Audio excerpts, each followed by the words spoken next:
वनचार्यम्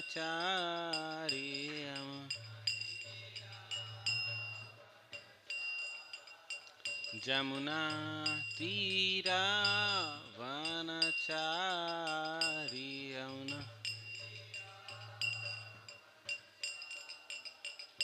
जयो राधा माधव कुंज बिहारी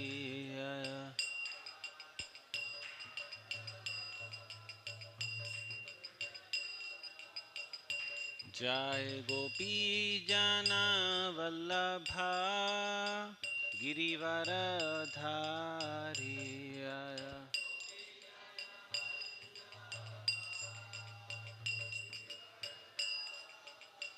यशोदानंदन ब्रज जनरंजना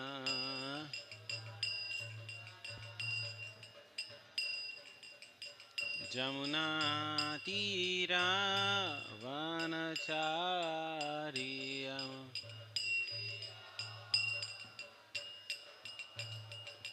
जय राधा माधव कुंज बिहारी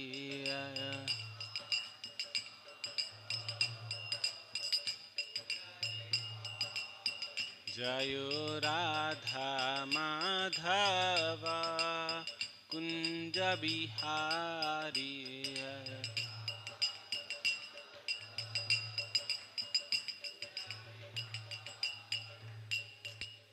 हरे कृष्णा कृष्णा कृष्णा हरे हरे हरे राम राम राम हरे हरे हरे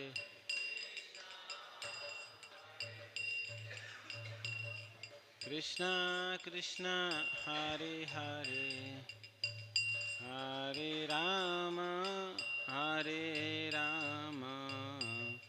राम राम हरे कृष्णा कृष्ण कृष्ण हरे हरे हरे राम राम राम हरे हरे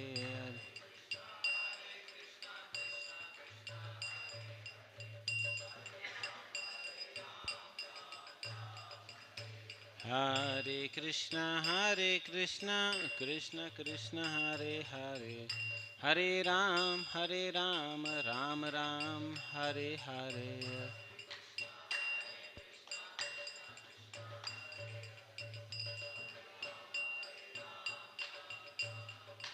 हरे कृष्णा कृष्ण कृष्ण हरे हरे हरे राम राम राम हरे हरे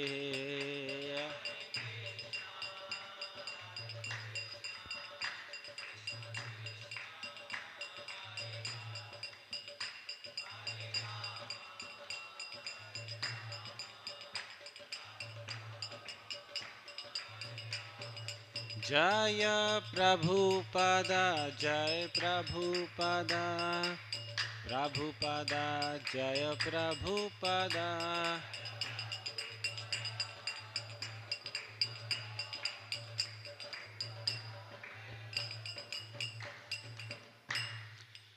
जायं विष्णुपाद परमहंस परिव्राजकाचार्य अष्टोत्तर शत श्री श्रीमती divine grace A C Bhaktivedanta Swami Srila Prabhupada की जायं विष्णुपाद परमहंस परिव्राजकाचार्य अष्टोत्तर शत श्री श्रीमती डिवाइन ग्रेस भक्ति सिद्धांत सरस्वती गोस्वामी महाराज श्रील प्रभुपाद की ग्रंथराज श्रीमद् भागवतम की all glories to assembled devotees, all glories to assembled devotees, all glories to assembled devotees.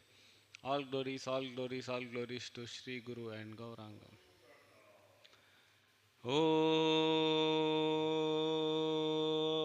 Namo Bhagavate Vasudevaya.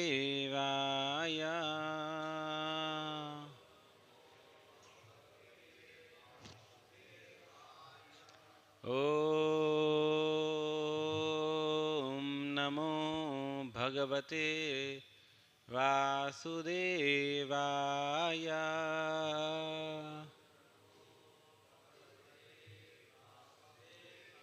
ॐ नमो भगवते वासुदेवाय।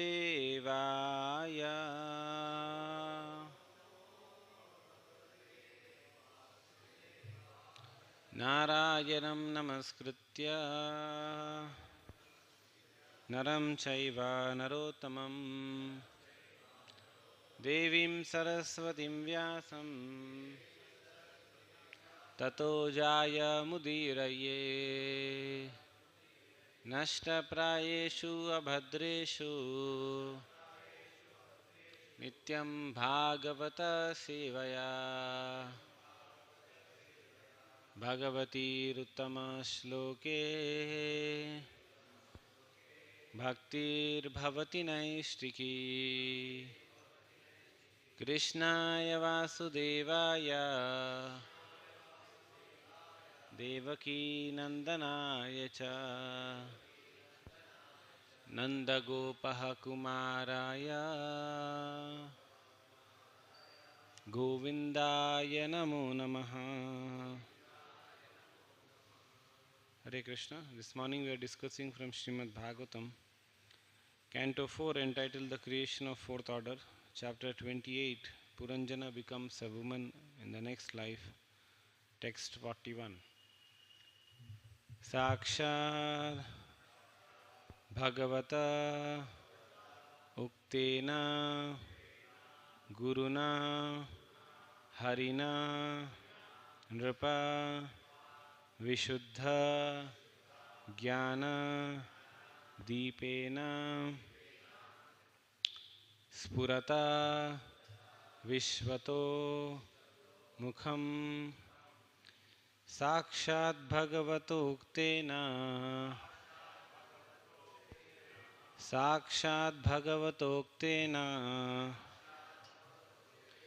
Guruna Harina Nrapa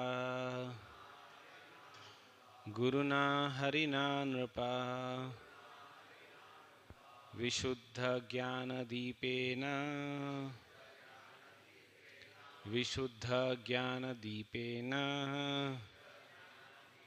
Spurata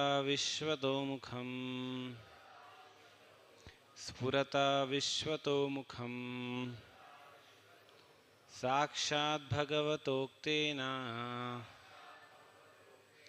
Guruna Harina Nrapa Vishuddha Jnana Deepena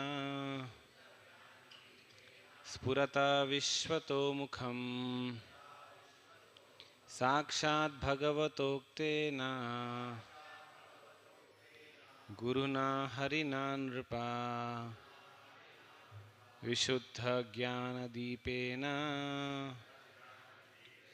Spurato Vishvato Mukham Sakshat Bhagavatoktena Guruna Harina Nrapa Vishuddha Jnana Deepena Spurata Vishvato Mukham. Please recite. Sakshat Bhagavatoktena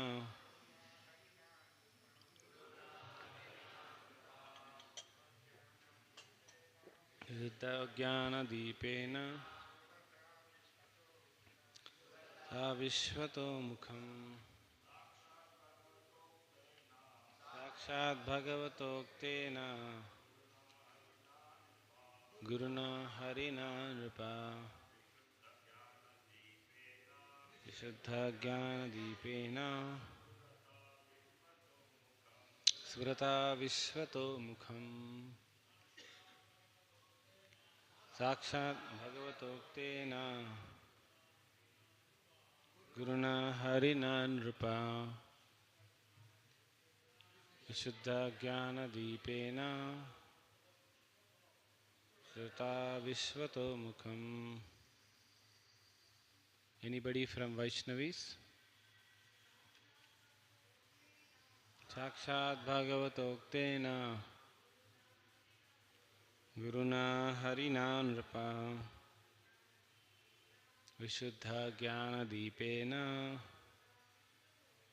Spurata Vishwato Mukham. We will see what word meaning. Sakshad, directly. Bhagavata, by the Supreme Personality of Godhead. Uktena, instructed. Guruna, the spiritual master. Harina, by Lord Hari. Nripa, O king. Vishuddha, pure. Jnana, knowledge. Deepena, by the light of. Spurata, enlightening. Vishwata Mukham, all angles of vision. Translation and purport by His Divine Grace A.C. Bhaktivedanta Swami Prabhupada, Srila Prabhupada Ki Jai. Translation. In this way, King Malayadhwaj attained perfect knowledge because in his pure state he was directly instructed by the Supreme Personality of Godhead. By means of such enlightening transcendental knowledge, he could understand everything from all angles of vision. Please recite the translation in response. Shri Shri Radha Madan Mohan Bhagwan Ki, Shri Shri Gaur Nitai Chandra Bhagwan Ki, Shri Shri Jagannath Baldev Subhadra Mai Ki, Srila Prabhupada Ki. Translation in response. In this way, King Malayadhwaja attained perfect knowledge because in his pure state he was directly instructed by the Supreme Personality of Godhead. By means of such enlightening transcendental knowledge, he could understand everything from all angles of vision. Purport. In this verse, the words Sakshat Bhagavata Uktena Guruna Harina are very significant. The Supreme Personality of Godhead speaks directly to the individual soul when the devotee has completely purified himself by rendering devotional service to the Lord. The Lord confirms this in Bhagavad Gita. Tesham satata yuktanam bhajatam priti purvakam dadami buddhi yogam tam yenamam upayantite. Those who are constantly devoted and worshipping me with love, I give the understanding by which they can come to me. The Lord is the spiritual super soul seated in everyone's heart, and he acts as the Chaitya Guru, the spiritual master within. However, he gives direct instructions only to the advanced pure devotees. In the beginning, when a devotee is serious and sincere, the Lord gives him directions from within to approach a bona fide spiritual master. When one is trained by spiritual master according to the regulative principles of devotional service and is situated on the platform of spontaneous attachment to the Lord, Raga Bhakti, the Lord also gives instructions from within. Tesham satata yuktanam bhajatam priti purvakam. This direct advantage is obtained by a liberated soul. Having attained this stage, King Malayadhwaja was directly in touch with Supreme Lord and was receiving instructions from him directly. Om Ajnanatimirandhasya Jnananjana Shalakaya Chakshurunmilitam Yena Tasmai Shri Gurave Namaha Shri Chaitanya Manobhishtam Sthapitam Yena Bhutale Swayam Rupa Kada Mahyam Dadati Swapadantikam Vandeham Shri Guru Shri Yuta Padakamalam Shri Gurun Vaishnavamscha Shri Rupam Sagrajatam Sahagana Raghunathanvitam Tam Sajivam Sadvaitam Savadutam Parijana Sahitam Krishna Chaitanya Devam Shri Radha Krishna Padan Sahagana Lalita Shri Vishakhanvitamscha Namah Om Vishnupadaya Krishna Preshtaya Bhutale Shrimate Bhakti Vedanta Swami Nitinamine Namaste Saraswate Deve Gauravani Pracharine Nirvishesha Shunyavadi Paschatyadesh Jai Shri Krishna Chaitanya Prabhu Nityananda Shri Advaita Gadadhar Srivas Adi Gaura Bhakta Vrinda Hare Krishna Krishna Krishna Hare Hare Hare Rama Rama Rama Hare Hare.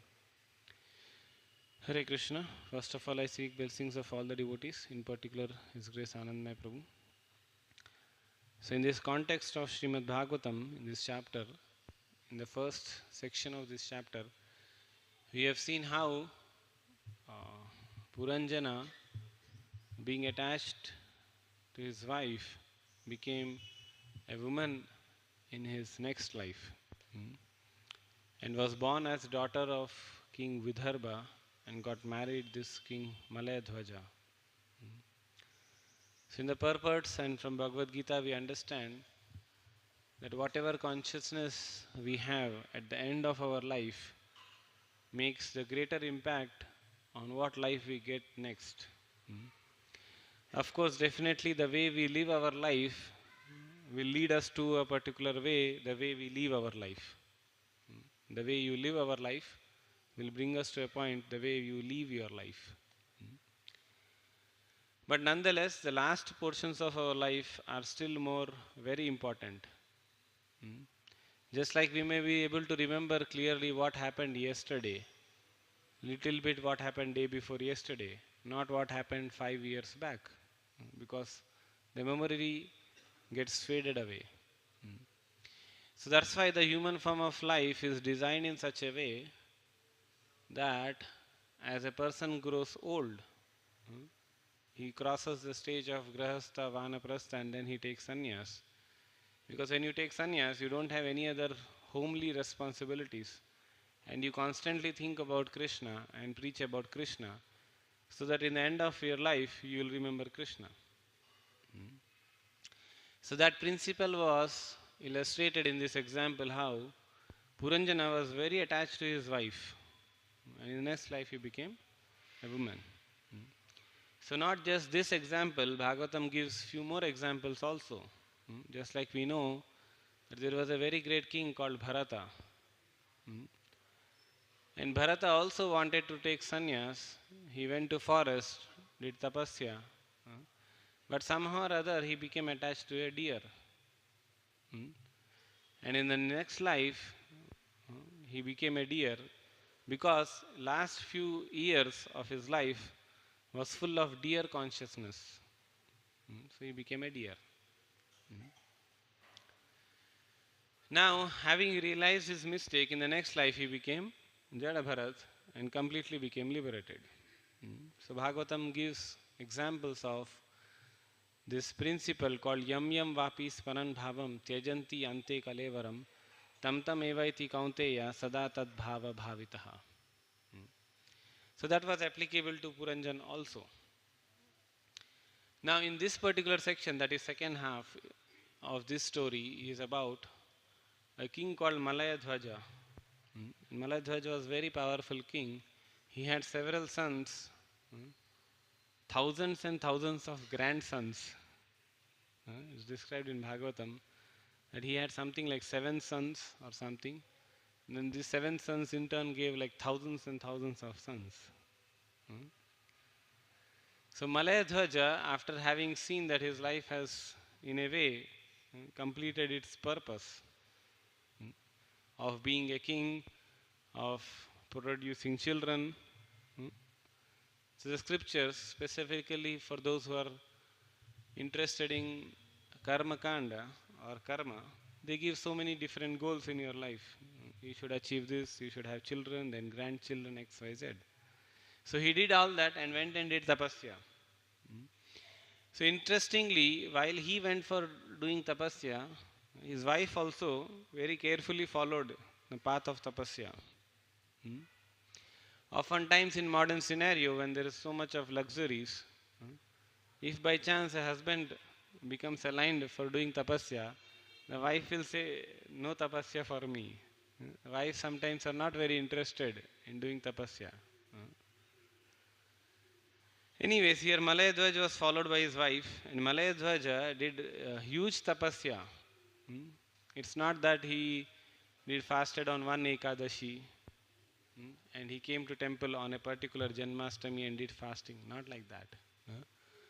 Look how much tapasya he did. 100 years.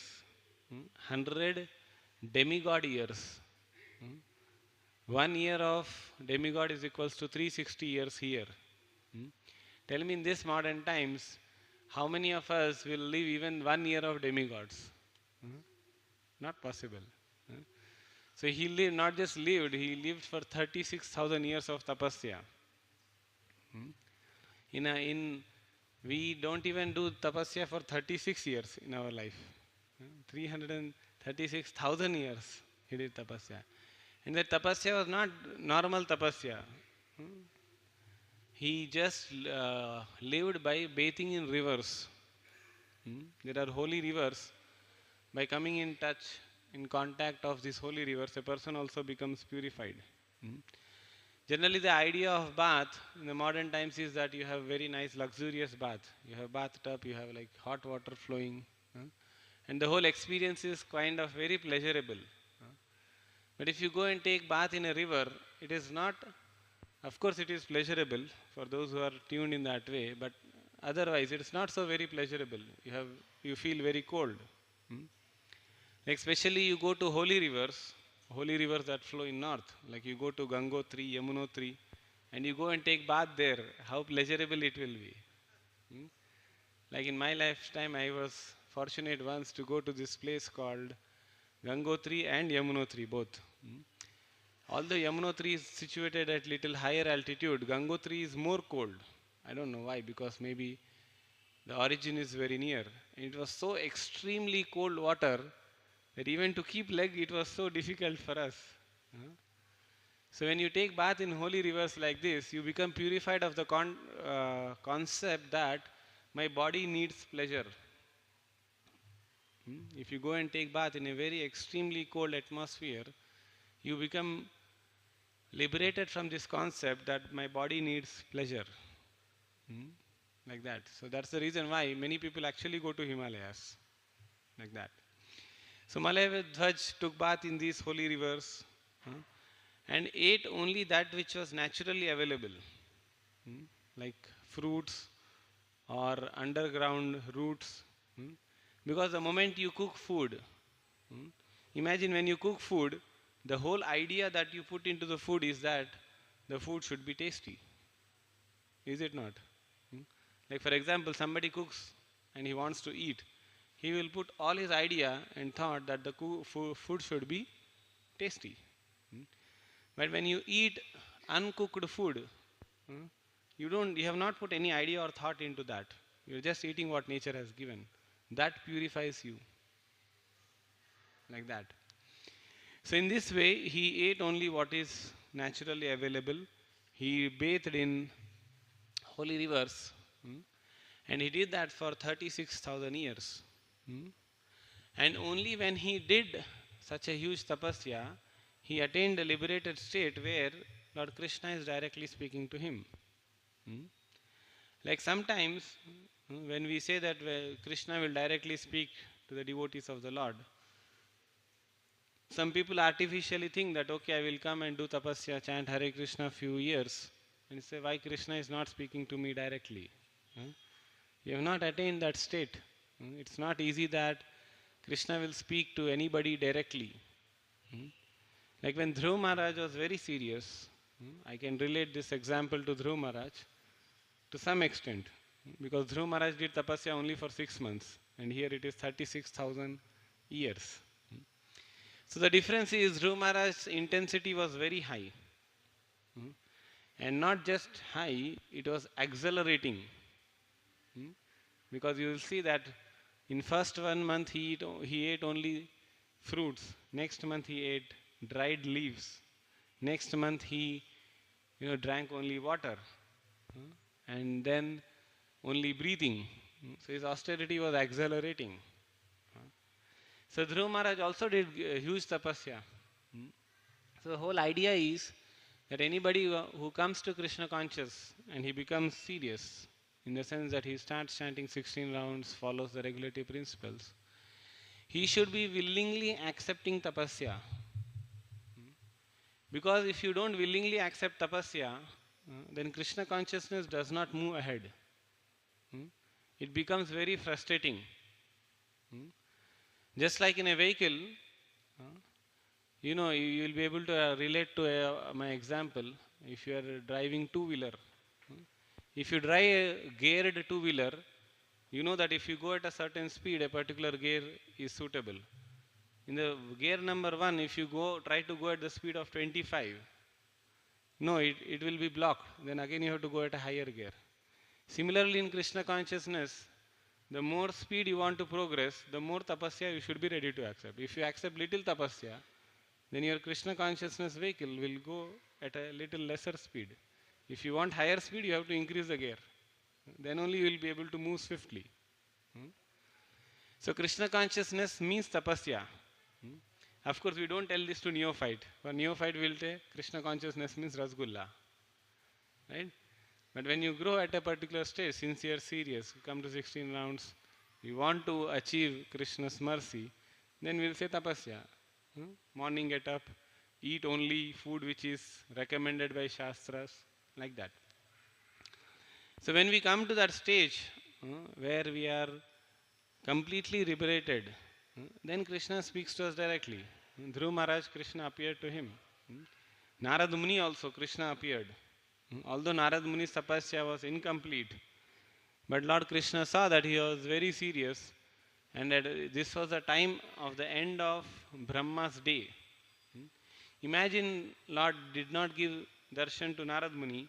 How will he have inspiration to live throughout the night of Brahma? To come next day and become Narad Muni. So he just gave a glimpse. So in this way, Krishna reciprocates with all the devotees. And Krishna says in Bhagavad Gita, Ye yatha mam prapadyante tam sataiva bhajamyaham.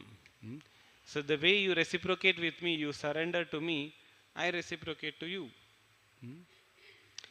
I was trying to remember few examples of this whole concept being spoken. We can remember the example of Madhavendra Puri.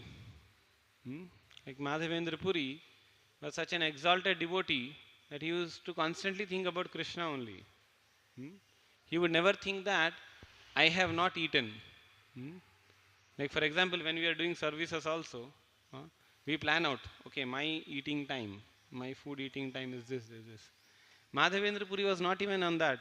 He just came to Vrindavan and he was simply chanting Krishna's name. And now Krishna is counting that you have not eaten, my dear.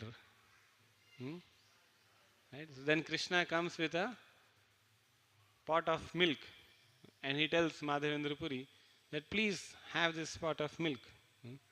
And Madhavendra Puri says, how do you know that I have not eaten? I have not drank anything. So Krishna is very intelligent. He tells that these women who are coming and going around this kund, who are taking water, they are seeing you from morning. And they told me that you have not eaten anything, so I brought this for you. So like that. So Krishna is a very sweet and loving person, but he has this principle, ye yatha mam prapadyante. Because if Krishna gives, of course definitely Krishna gives abundant mercy. But that abundant mercy of the Lord is not bound by this logic, that only if you surrender to me I reciprocate, then everyone will take Krishna cheaply. If Krishna starts reciprocating with everyone who are not very liberated and pure, then the impetus to become pure devotee does not stand. They will think that, oh, Krishna reciprocates me even if I am a Vishayi. It's so fine, no problem. Not like that.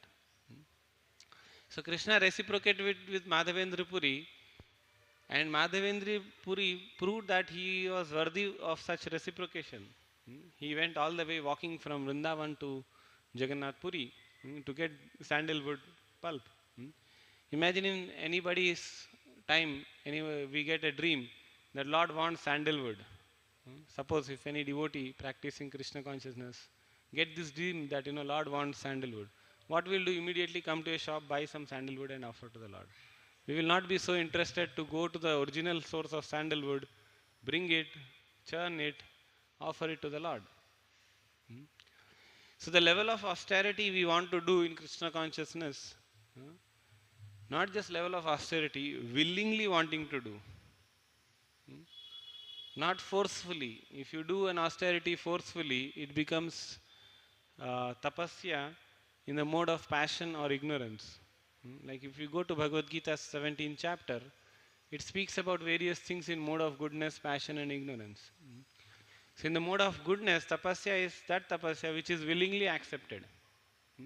Like we all part of Krishna consciousness movement, we have willingly accepted that we will eat vegetarian food that is offered to the Lord. Right? It is not force upon us. We are willingly accepting, this tapasya I will do. Why? Because it pleases Krishna.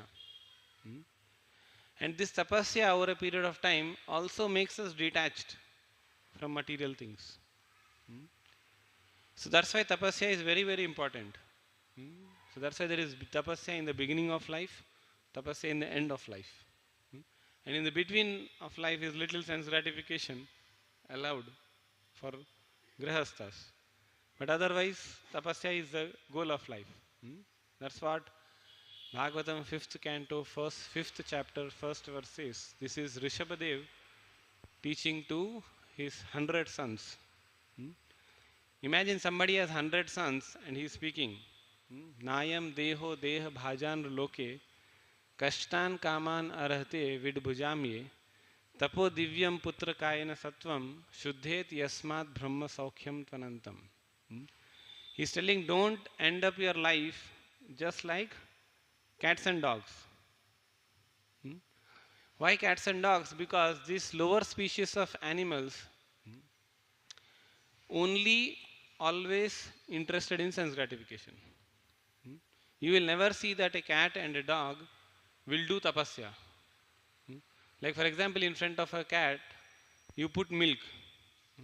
Will cat think that, okay, today is Ekadashi, I will not drink milk, I will do tapasya. Today is Janmashtami, or I am supposed to do tapasya. No, cat will have no such instinct. They are just driven by the instinct of hunger. If they are hungry, they will eat. In the human form of life also we live like that. If you are hungry, I'll just eat. Like you go to modern corporates or even Western countries, they live like cats and dogs. Why? Because they work, and they are hungry, they'll eat. There is no higher principle in their life. So similarly, dog also. If the dog walking on the street sees a bone and a flesh, will he think that, okay, I will do tapasya today? No. Even if he does not want to eat, he will just smell it and bite and just throw it out. Even if he wants to throw it, he will bite and throw. Because dogs are like that.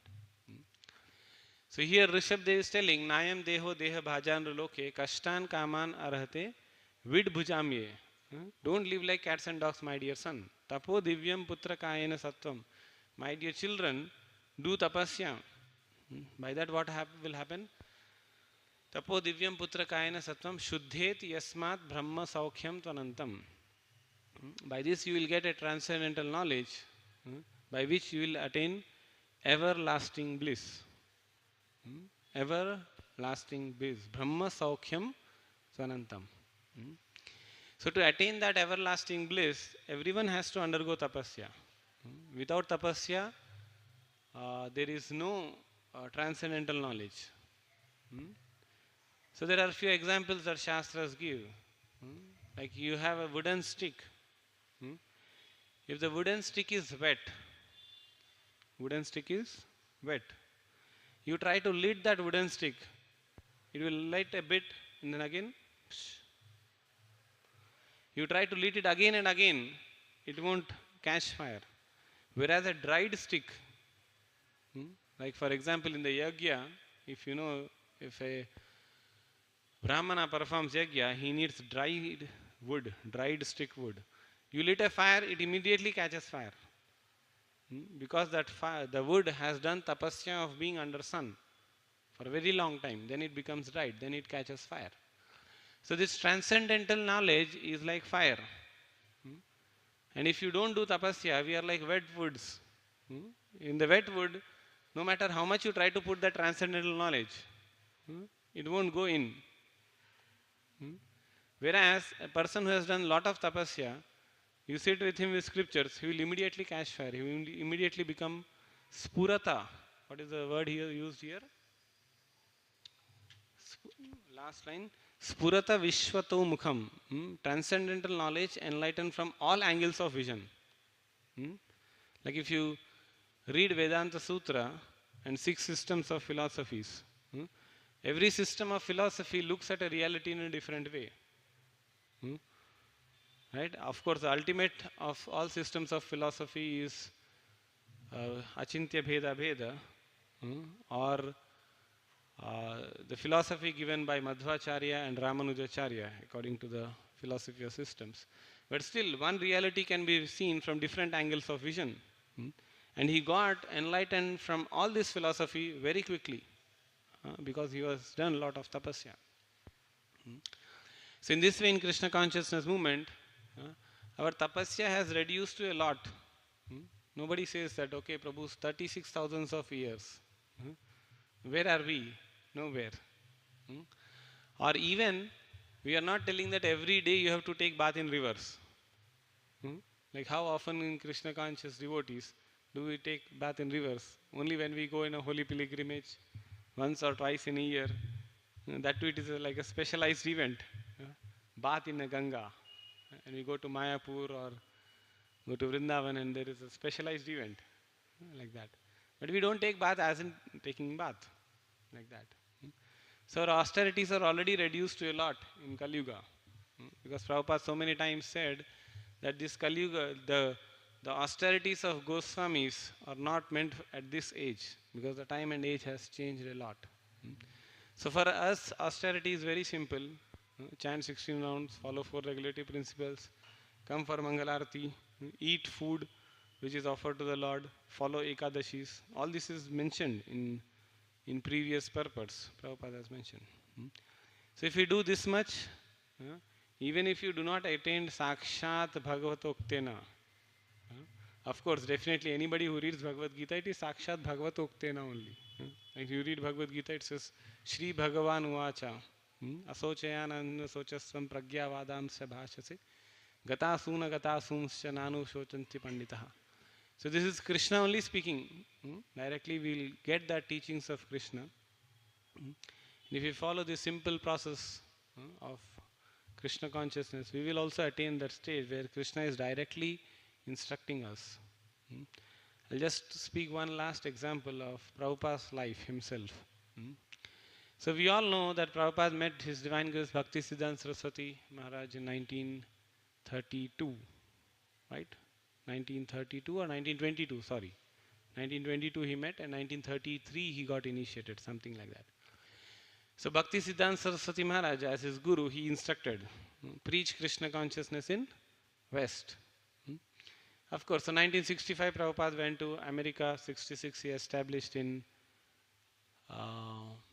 New York, the 26th Avenue. Then he came back to India for a brief time. Then he went back to US for a little longer time. So that's where he went to Montreal, that's where he went to Los Angeles, San Francisco, and various places.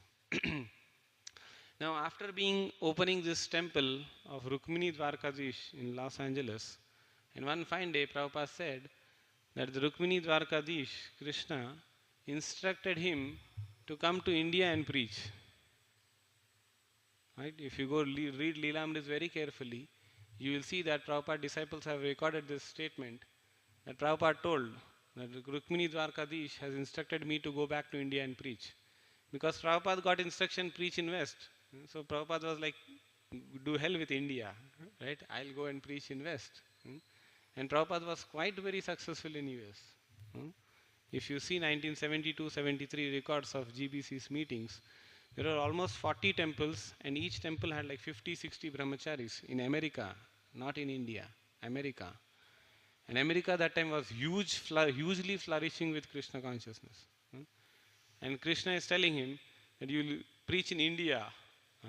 So what Prabhupada could do, fulfill spiritual master instruction also and Krishna's instruction also. So he came to India, He established Juhu, Vrindavan, Mayapur, and Hyderabad also, like that.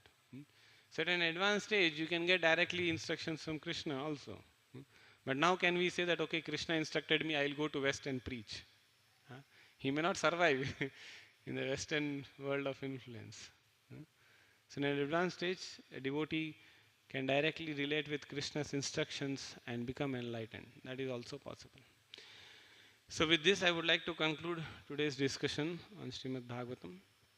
Also today is two occasions. One is Sri Rasikanand's disappearance day. If I am not wrong, Rasikanand was a close associate of Shyamanand Pandit and was instrumental in preaching in various places in the mid 15th century of India. After Chaitanya Mahaprabhu kind of unmanifested his pastime, the next generation immediate was of Shyamanand Pandit. So he was preaching in Vrindavan and various places, and Rasikanand was his associate, if I am not wrong. And also today is Sri Jagannath Das Babaji Maharaj's disappearance day. He is one of the Vaishnava Acharyas who lived in this mortal world for a very, very long time. It is believed that he lived for something like 140 years, if I am not wrong. I mean, can you just imagine 140 years of life? People here are struggling at 40 age. They have cancers, heart attacks at the age of 40. Lived through 140 years. At the end of his life, he was very, bodily stricken. He was not able to move along, and he used to move around in a basket driven by his disciple called Bihari Lal. So when Bhaktivinoda Thakur, trying to reinstate the birthplace of Lord Chaitanya, at that time it was unmanifested state. Because generally in that place where there is a huge flow of Ganga, and if there is a floods, and the flood covers a very vast span of area, by the time floods subside and go, the course of Ganga also changes. Like that. So it had happened 2-3 times in that place where Ganga flows in Mayapur. And some people, followers who wanted to make money, they have made up another place and said that this is birthplace of Lord Chaitanya, just to increase the visitors. Whereas when Bhaktivinoda Thakur visited that place, he was not convinced that this is the place of birth of Lord Chaitanya. So he traveled across, used the maps. At that time there were no Google Maps or digitalized system. So he used some printed maps of various other Vaishnavas and some references from Chaitanya Charitamrita to find out where was the place where Lord Chaitanya appeared. And he finally found one place where only Tulsi Maharani was growing, but apparently it was under the ownership of some Islamic people. So he wanted to confirm that. So he knew that this Jagannath Das Babaji Maharaj is an advanced devotee, and if he is brought here, he will be able to reveal. So Jagannath Das Babaji Maharaj was carried in a basket to that place, and as soon as he came, he was very ecstatic and dancing, chanting Gauranga, Hari Bol, like that. So when that instance happened, Bhaktivinoda Thakur confirmed that this is a place where Chaitanya Mahaprabhu appeared. There was a neem tree also, which is described in Chaitanya Charitamrita. And then slowly he made arrangements that land to be owned by, bought by somebody else, and then he got that place instated. So that is the contribution of Jagannath Das Babaji Maharaj to our Vaishnava Sampradaya, to reinstate the birthplace of Lord Chaitanya. So these two great personalities' disappearance also falls today. So we can remember them and pray for their mercy. So that's all for today's discussion for Srimad Bhagavatam class. Anybody has any questions or any comments, they can please do so. Hare Krishna.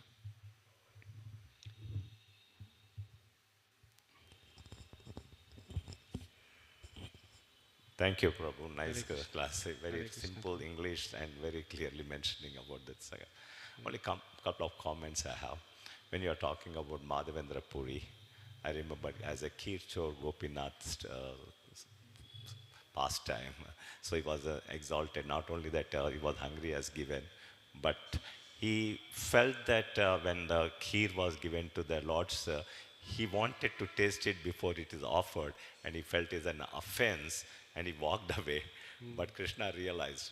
But he wanted to, as he rightly said, he wanted to give his Gopal the wonderful kheer, how to make it he wanted, not that he wanted to eat and satisfy his sense gratification. That's what I was remembering.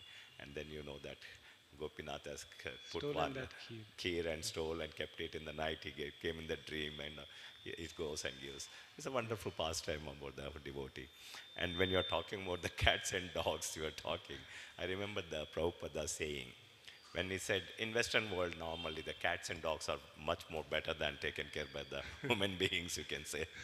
So one of the devotees was telling, what's wrong in keeping the pets, cats and dogs? What's wrong? Then he said that, live like cats and dogs, die like cats and dogs, and come back like cats and dogs. That's what I was saying. I remember.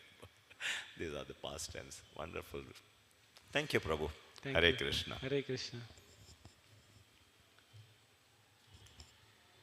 Hare Krishna. So, thank you all very much. Granthra Srimad Bhagavatam ki, Srila Prabhupada ki.